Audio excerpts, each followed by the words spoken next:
ಕರ್ನಾಟಕ ರಾಜ್ಯ ಅಲೆಮಾರಿ ಬುಡಕಟ್ಟು ಮಹಾಸಭಾ, ಕರ್ನಾಟಕ ರಾಜ್ಯ ಪಂಚ ಬುಡಕಟ್ಟು ರಕ್ಷಣಾ ಸಮಿತಿಯ ಸಹಯೋಗದೊಂದಿಗೆ ಈ ಕಾರ್ಯಕ್ರಮನ ನಾವು ಹಮ್ಮಿಕೊಂಡಿದ್ದೀವಿ.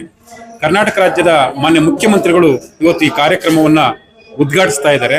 ಬಹಳ ಸಂತೋಷದಾಯಕವಾಗಿರ್ತಕ್ಕಂಥ ವಿಚಾರ.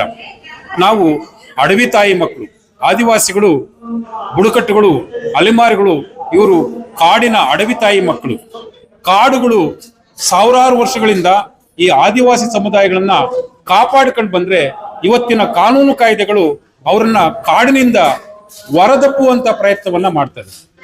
ವಿವಿಧ ಕಾನೂನು ಕಾಯ್ದೆಗಳನ್ನ ರೂಪಿಸಿ ಅವುಗಳ ಮೂಲಕ ಇವ್ರನ್ನ ಹೊರಗಡೆಗೆ ಹಾಕಿದ್ರಿಂದ ಅವರು ಭೂ ರೈತರಾಗಿ, ವಸತಿ ರೈತರಾಗಿ, ಮತ್ತೆ ಅಲೆಮಾರಿ ಸಮುದಾಯಗಳಾಗಿ ಬದುಕುವಂತ ಪರಿಸ್ಥಿತಿ ಈ ರಾಜ್ಯದಲ್ಲಿ ನಿರ್ಮಾಣ ಆಗಿದೆ. ಸಾವಿರಾರು ವರ್ಷಗಳಿಂದ ಕಾಡುಗಳು ಏನು ಇವರನ್ನ ಕಾಪಾಡಿಕೊಂಡು ತನ್ನ ಮಕ್ಕಳಂತೆ ಪೋಷಣೆ ಮಾಡ್ಕೊಂಡು ಬಂದು ಇವತ್ತು ಪ್ರಜಾಪ್ರಭುತ್ವ ವ್ಯವಸ್ಥೆಯಲ್ಲಿ ಇವರು ಎಲ್ಲ ಮೂಲಭೂತ ಸೌಕರ್ಯಗಳನ್ನ ಕಳ್ಕೊಂಡು ಕಾಡಿನಿಂದ ಆಚೆ ಬರುವಂತ ಸಂಗತಿ ನಿರ್ಮಾಣ ಆಗಿದೆ. 1972ರಿಂದ ಇತ್ತೀಚಿನ ತನಕ ಜೀವ ವೈವಿಧ್ಯತೆಯ ಬಗ್ಗೆ, ಕಾಡಿನ ಜೀವ ವೈವಿಧ್ಯತೆಯ ಬಗ್ಗೆ ಹೆಚ್ಚು ಜ್ಞಾನವುಳ್ಳ ಪರಂಪರೆಯ ಜನ ಈ ಆದಿವಾಸಿಗಳು. ಮತ್ತೆ ಕಾಡಿನಲ್ಲಿರ್ತಕ್ಕಂಥ ವನ್ಯಜೀವಿಗಳ ಜೊತೆನಲ್ಲಿ ಅತ್ಯಂತ ಪ್ರೀತಿಯಿಂದ ಅನುಸಂಧಾನ ಪಟ್ಟು ಬದುಕಂತ ಅನೇಕ ಆಡಿಗಳನ್ನ ಇವತ್ತು ನಾವು ಕಾಣಬಹುದಾಗಿದೆ.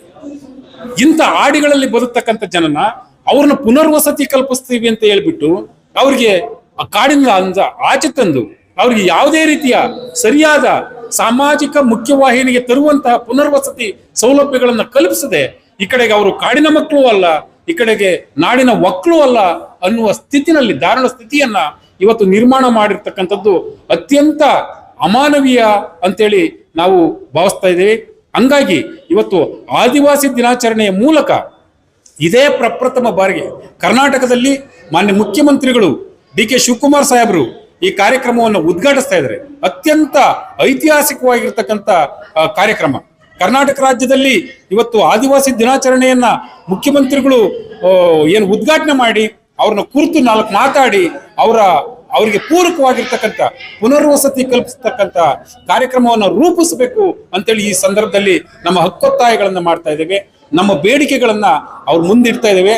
ಈ ನಿಟ್ಟಿನಲ್ಲಿ ಸರ್ಕಾರ ಅವರಿಗೆ ಸರಿಯಾದ ರೀತಿಯ ಸಲಹೆ ಸೂಚನೆಗಳು ಮತ್ತು ಕಾನೂನು ಕಾಯ್ದೆಗಳನ್ನ ಮಾಡುತ್ತೆ ಅನ್ನುವ ಭರವಸೆ ನಮಗಿದೆ. ನಮಸ್ಕಾರ.